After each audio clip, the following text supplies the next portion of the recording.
अपन काम कर। ए सुना हाली हाली ये बाबू स्नान कर, पूजा पाठ के छोड़ी अपन काम कर।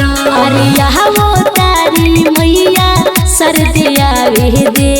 अच्छा अरे ये होई विद्या के दाता, हमरो के विद्या पावे दे। अरे ये होई विद्या के दाता, हमरो के विद्या पावे दे।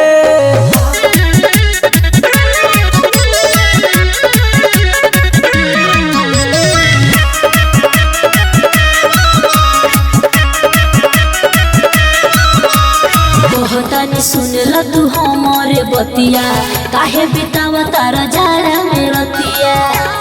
ए बाबू सुन तनी सुन ल तू हमारे बतिया, काहे बितावा तारा जाड़ा में रतिया।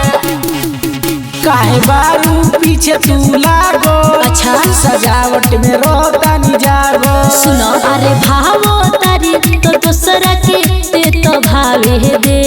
अच्छा अरे ये होई विद्या के दाता, हमरो के विद्या पावे दे।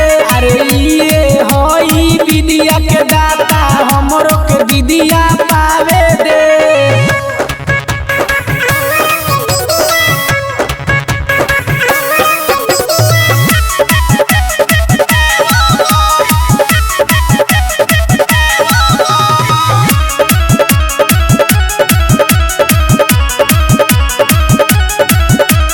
जनत नहीं खराचा हमारा तू बारे में, दादा यती कर बरक देम चारे में। ए राजा सुनो बोलो जनत नहीं खराचा हमारा तू बारे में, दादा यती कर बरक देम चारे में। अरे भागे से आइल बारी माई, अच्छा करतानी हम पूजाई। अरे प्रेम अमित को हे भजन बजाए दे। अच्छा अरे ये होई विद्या के दाता, हमरो के विद्या पावे दे।